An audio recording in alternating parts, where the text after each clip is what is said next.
I knew you. And before you were born, I consecrated you. Can I just give you one more passage? Just kind of on the fly. This just came to my mind. I want to give you one more passage to go along with this. Romans chapter 9. Turn there.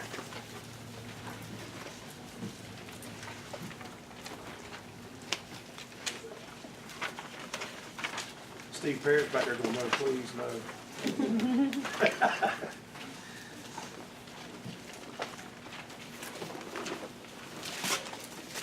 Verse 10, Romans chapter 9, verse 10.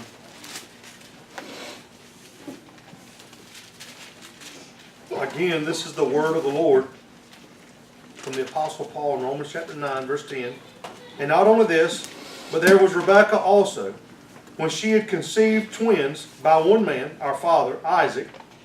For though the twins were not yet born, and had not done anything good or bad, so that God's purpose, according to his choice, would stand, not because of works, but because of him who calls, it was said to her, the older will serve the younger.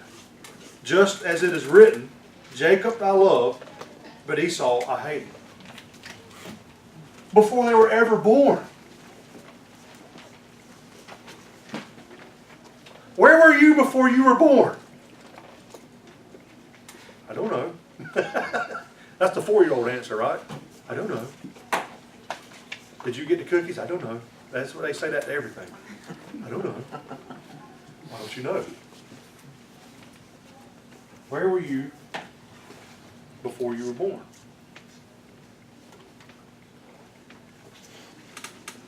David says in Psalm 193, you saw my unformed substance.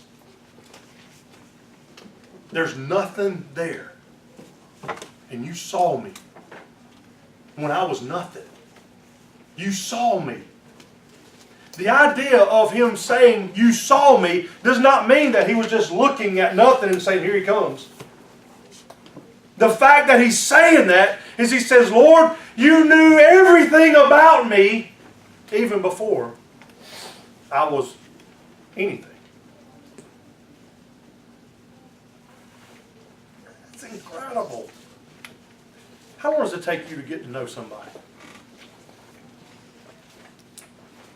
Well, it depends, doesn't it? Depends on whether you like them or not, because it might take a little longer to get to know them, because you might not want to be around them a whole lot. But your knowledge starts with an encounter, right? Your understanding grows, right?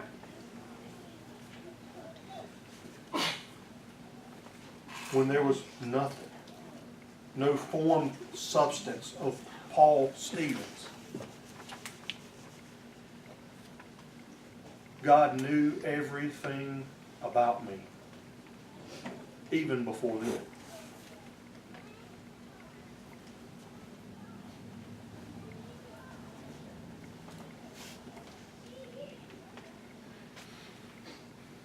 Before you were in the womb, I knew you. Hebrew word here. There's a lot of words for know. There's a lot of words to know, or in a lot of different ways to explain this and find this. And we're going to go with the New Testament word because it's probably the most common, which is prognosko. Through the Septuagint, and this would be the Hebrew equivalent, prognosko, of the words that we find that give us the indication of foreknowledge. Prognosko. Pro being for, gnosko means to know. So it would be, obviously, the answer to this is to know beforehand. I mean, it's obvious. I mean, for everyone to see, to know beforehand. That's what this means. And so we come to understand this word. What does foreknowledge mean? What does it mean when we say God has foreknowledge? The foreknowledge of God, that is an attribute that we ascribe to God. What does that mean? What does that look like? What does it mean that God has foreknowledge? The common definition for God's foreknowledge is this: properly foreknow used in the New Testament of God's pre-knowing all choices and doing so without predetermining or requiring them. Now, if you look in your notes, it says right there, this is an inaccurate definition of foreknowledge. Why did you put that in your notes, Pastor? For a simple reason. I want you to see it. There it is. This is a bad definition of gnosko, or prognosko. Why is this a bad definition of prognosko? Well, let's look at the definition. Let's break it apart. Sometimes to understand what a thing is, you have to know what it's not. So let's know what it's not to start with. Because I guarantee you, if last Sunday I would have asked you to write down what God's foreknowledge means, last Sunday in this church, you probably would have given this definition. Because it's the most widely accepted, the most widely commonly used, and often given even from the pulpit, the definition for God's foreknowledge. So it says, God pre-knows all choices, and doing so without predetermining or requiring them. God knows all choices without, or He does this, all choices, and doing so without predetermining or ordering these choices. Well, preacher, why do you say this? Because if this is not true, then it sounds as if we're robots. It sounds as if it's just set up. It sounds so stiff. Think about it for a minute. Our New Testament, New Covenant understanding of these things in Jeremiah 1:5 is found in Romans 8:29. Turn there. Romans 8:29. Roger, on this, if you would please keep your seat. I know you're going to get all excited in a minute.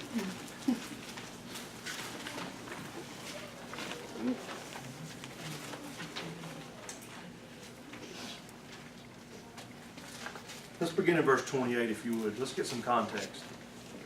Romans 8, verse 28. And we know, now listen, you preach on this and people will amen you out of the pulpit in ignorance. Completely ignorant to what this text is really about. Completely lost in the understanding of what this, listen to this. And we know that God causes all things to work together for the good of those who love God. And they put a period right there. I don't know about your text, but mine's got a comma. Listen to this. And we know that God causes all things to work together for the good of those who love God, to those who are called according to His purpose. There's two very important words in the last part of that. Called and purpose. You have to look at those two words and you have to deal with those two words. It's in the text. You can't just stop and say, God's going to work all this stuff out for me. Let's go. And you just kind of flippantly fly through life. It's not going to happen. You're wreaking havoc everywhere you go and God's just going to fix it. That's not what this verse means. What this verse means is for all those who are called according to the very purposes of God. What is going to rise up against you? What is going to rise up in conflict in the will of God? Nothing. Nothing will. God is going to work all things. Listen, we can look back at all of our life and we can see even where in our sin God was bringing us to Him. Isn't that incredible? Amen. Then he goes to say in verse 29, for those whom He foreknew, He also predestined. Oh my goodness. Oh no. Stop, preacher. Time out. You can't use those words in church. Okay. Too bad. We're going to use them. For those whom He foreknew, He also predestined to be conformed, to become conformed to the image of His Son, so that He would be the firstborn among many brethren. Now, picking up that thought again, and these whom he predestined, he also called. And these whom he called, he also justified. And these whom he justified, he also glorified. All past tense. Those whom God foreknew, he also predestined. Past tense. And those whom he predestined, he also called. Past tense. And those whom he called, he also justified. Past tense. And those whom he justified, he also glorified. Past tense. All has been done. Jesus says, it is finished. It's done. It's done. According to the predetermined and the foreknowledge of God, God brought all these things about. What does that mean? What does it mean, pre and for, post? What does it mean, pre? That is before, in the foreknowledge of God. God knew all these things before. There is a common understanding in church today that says God's foreknowledge is this. That God is on a high hill with a telescope and He sees way out there, and as He surveys the landscape, He sees those whom and He foreknows that these people will make good choices in their life to serve Him, and so He calls those people. That's a common understanding of what it means to have that God has foreknowledge. But that's not what the Bible teaches. The Bible says those whom He foreknew, He also predestined them. That's not two different categories. They work together. Those whom He foreknew, He also predestined. He foreknew them and He predestined them. This word is changing a little bit as we get deeper into this. It's not the telescope and, I see he's going to be, that's a faithful guy.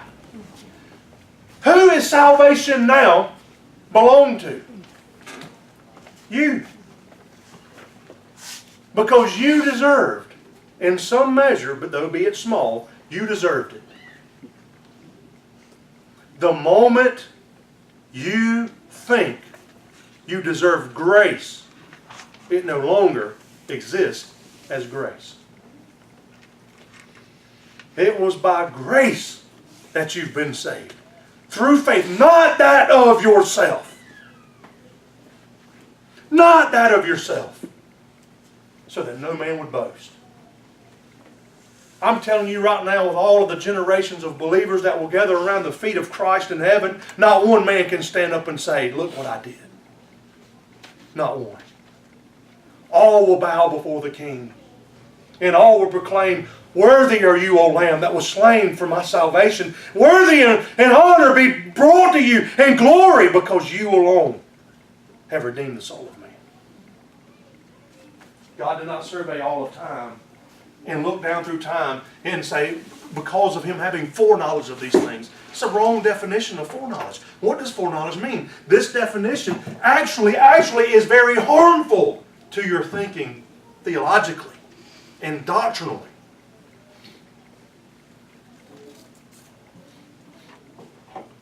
Those whom He foreknew, He also predestined to become conformed to the image of His Son. So, what's the definition, a good definition of foreknowledge? You ready? If you didn't get the notes, you're going to have to write it down. If you don't write it down, we'll get it later. Okay?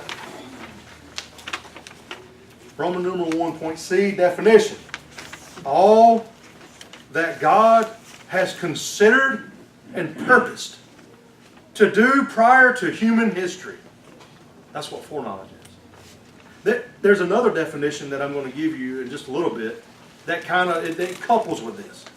But just for the sake of understanding what the mechanics of foreknowledge is that all that God has considered and purposed to do prior to human history. In other words, remember God, eternity past. God is eternal, and we look into eternity past, and we know that before all things began, there is nothing, no reason for God to create anything that's going to bring more glory to Himself, let alone us. And He creates us. And in creating us, He foreknew His people. Foreknew His people. He foreknew His people. When? In eternity past. He knew His people. Preacher, you getting into some stuff that's kind of, I told you I would.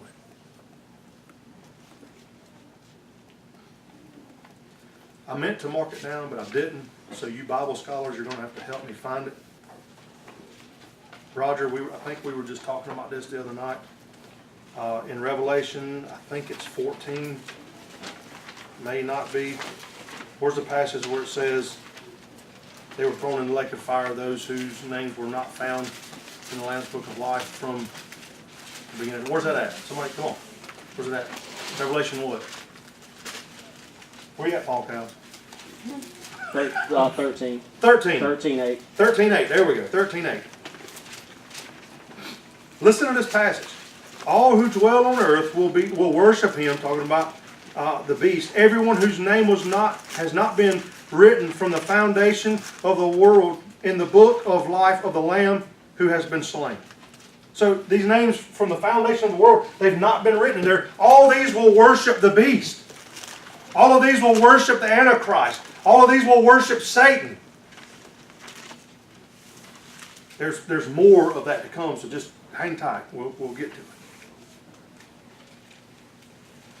The Old Testament usage of to know, there's no Old Testament word that is foreknow or foreknown or foreknowledge. There's just the word know. And as you use this word, there are several meanings of it.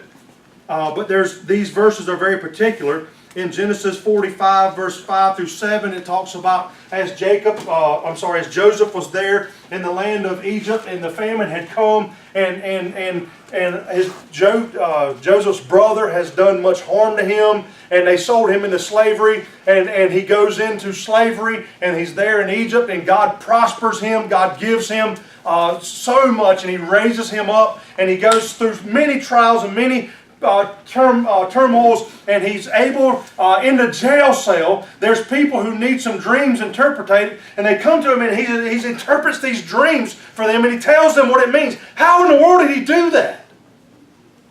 And so they find out that this is pretty unreal. And so they take him to Pharaoh, because Pharaoh's having some dreams. You remember the dream? There's a big cow, fat and happy. And then there's 7 that's real skinny. And the skinny ones came and ate the fat ones. Y'all remember that, right? Pharaoh's like, what in the world? My cows are crazy. You talking about mad cow disease, here it is. And then Joseph comes and he interprets this, and what happens? He's even the ruler over Pharaoh's. I mean, this guy gets elevated. Why? Because he read the book, 7 Steps to a Better You. And he was able to be so positive and work through it? No. Because of the foreknowledge of God. That these things were ordained before time ever began. Listen, when you look at the Scriptures, these are not just little cute children's stories. These are things that God has ordained before any time has ever begun. In His own foreknowledge, according to His own purposes, these things might stand. Preacher, the longer we sit under your preaching, the more I feel like I have nothing to do with this. The only thing you brought to salvation was your sin. That made it necessary. That's all you brought to salvation. Was your sin. That made it necessary. So as we come to Exodus 33, verse 17, God speaking to Moses here. God and Moses is having a dialogue. They're up on the mountain.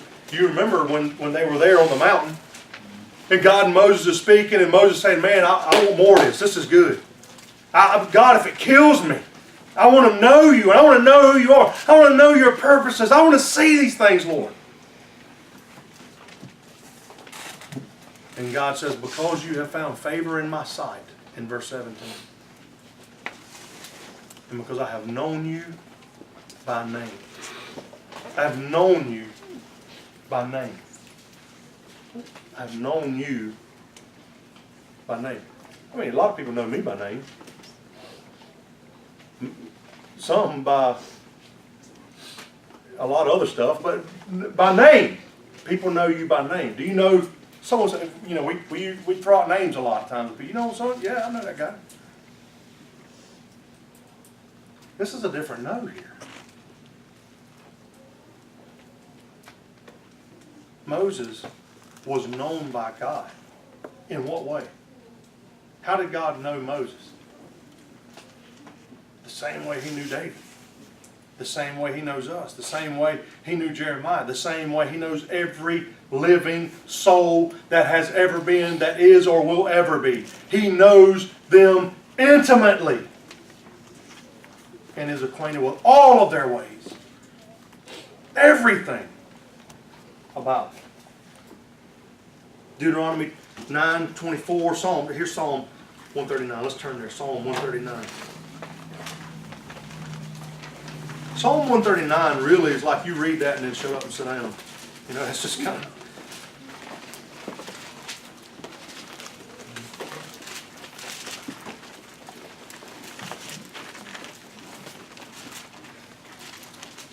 Verse 1, Psalm 139,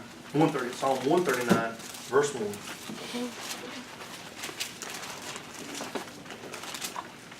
Oh Lord, you have searched me and known me. Remember verse 1 when we get down to verse 16. Oh Lord, you have searched me and you have known me. You know when I sit down and when I rise up. You understand my thoughts from afar. You scrutinize my path and my lying down. You are intimately acquainted with all my ways. Remember the last part of verse 3 when we get to verse 16. Even before there's a word on my tongue, behold, O Lord, you know it all. Remember verse 4 when we get to 16. You have enclosed me behind and before. You laid your hand upon me. Such knowledge is too wonderful for me. It's too high. I cannot attain it.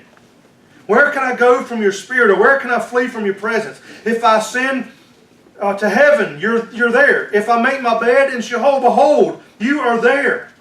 If I take wings of the dawn, if I fly as far as the east, the remotest parts of the seas, if I go to the west, behold, you're there. Even your hand will lead me. Your right hand will lay hold of me. If I say, surely the darkness will overwhelm me, and the light around me will be night.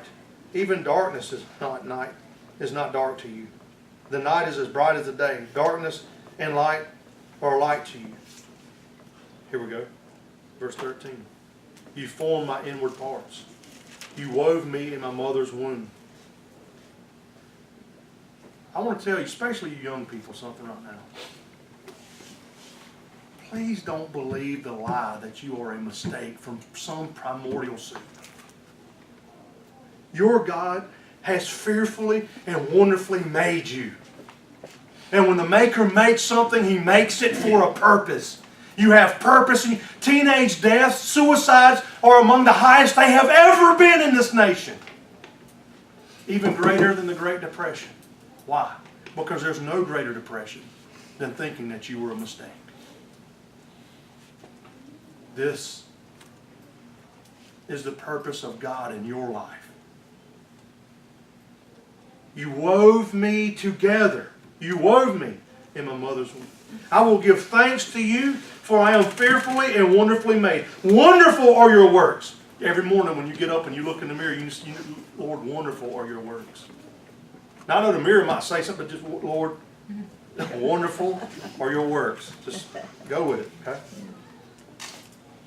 I will give thanks to you, for I am fearfully and wonderfully made. Wonderful are your works. My soul knows it very well. My frame was not hidden from you when I was made in secret and skillfully wrought in the depths of the earth. Your eyes have seen my unformed substance, and in your book were all written the days that were ordained for me, when as yet there was not one of them. Count the days that you've been alive. No man knows how long we're going to be alive.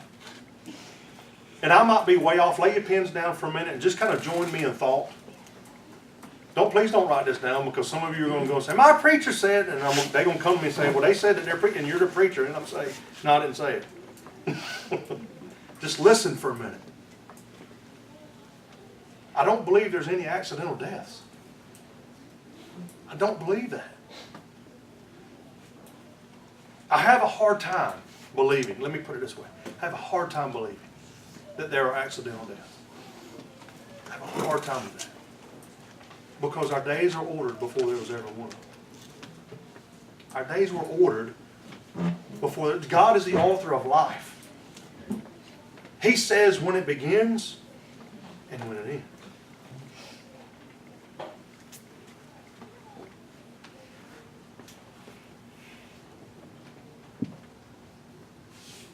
In Hosea 8 and Amos 3, 2 more references. New Testament, for time's sake, let's keep pressing on. The New Testament use, we see in Matthew chapter 7, verse 23. You probably don't have to turn there. You're probably familiar with this passage. If you want to, feel free. It's not a communistic church. Nor is it a democracy. It's a theocracy.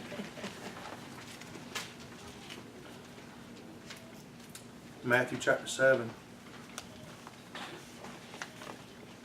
These are coming before the Lord on that last day.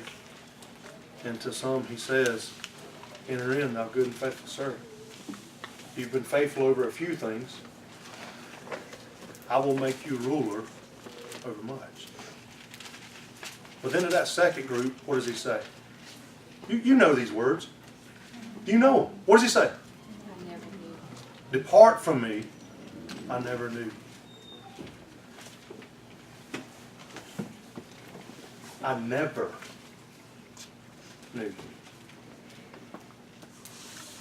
God doesn't just all of a sudden start knowing you. He doesn't just all of a sudden say, oh, hey, yeah, where'd this guy come from? If that's the case, then how in the world is he God? In this text, when we see where Jesus is saying this, he says, depart from me, I never knew you. Does it mean that Jesus had no clue who this guy was? It's the determination of the word know. Is it that God didn't know this sinner? No, he knows him in a general sense. He knows him. But he doesn't know him like he knows his children. Depart from me, I never knew you. Sad.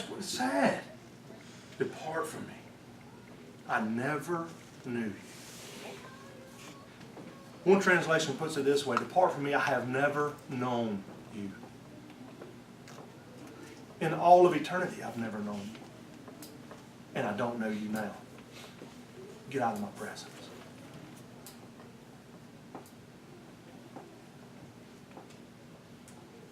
John 10:14, my sheep, they know me. They hear my voice and they follow me. And I know them, I know my sheep. Acts 2:23. Why don't you turn to that one real quick? Acts 2:23.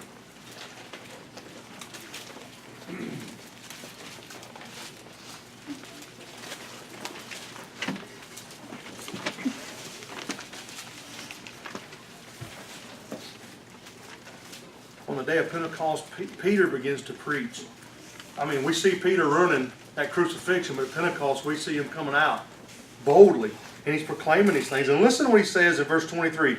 This man delivered over by the predetermined plan and foreknowledge of God, you nailed to a cross by the hand of godless men and put him to death.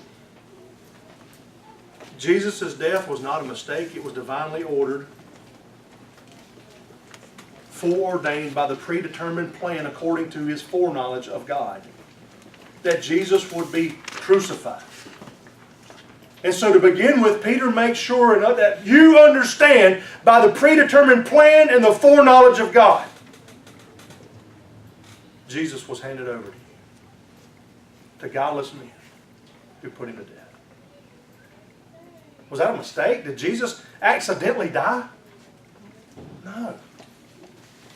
God foreknew all that His Son would go through and ordained it. He ordained it. Corinthians 8:3, 2 Peter. You got to. I'm kind of cheating a little bit. I'm gonna give you some Wednesday night stuff on Sunday morning. Kind of like a advertisement. Maybe Wednesday night you'll come and listen to the study on 2 Timothy. Wednesday night 6:30. 2 Timothy. Yeah, 2 Timothy. Study on Wednesday night. 2 Timothy. Just trying to get a plug in there for you. 2 Timothy 2:19.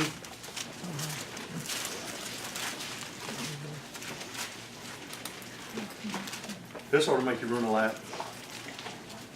Nevertheless, the foundations of God stands, having this seal: the Lord knows those who are His, and everyone who names the name of the Lord is to abstain from wickedness. The Lord knows those who are His. 1 Peter, I want you to turn there. 1 Peter chapter 2. I'm sorry, 1 Peter chapter 1. 1 Peter chapter 1, verse 20.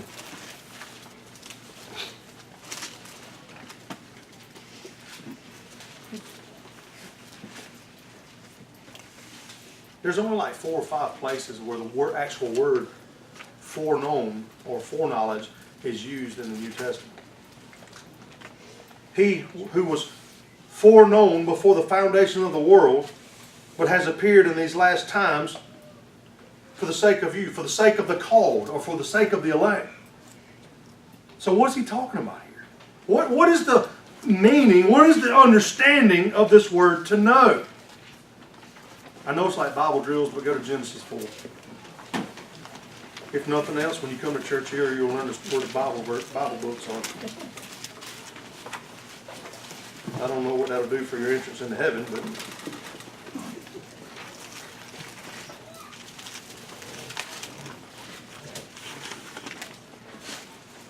very little Puritan writing on this. Matter of fact, very little writing at all, except for as of late.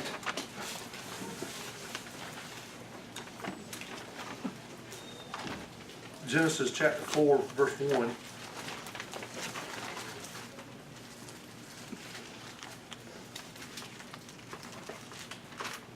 Who's got King James? Not New King James. Who's got King James in here? Don't say it. Just raise your hand if you got it. King James. Where's Miss Edie when you need it? Where's Steve Vincent when you need it? King James? No King Jimmy in here this morning?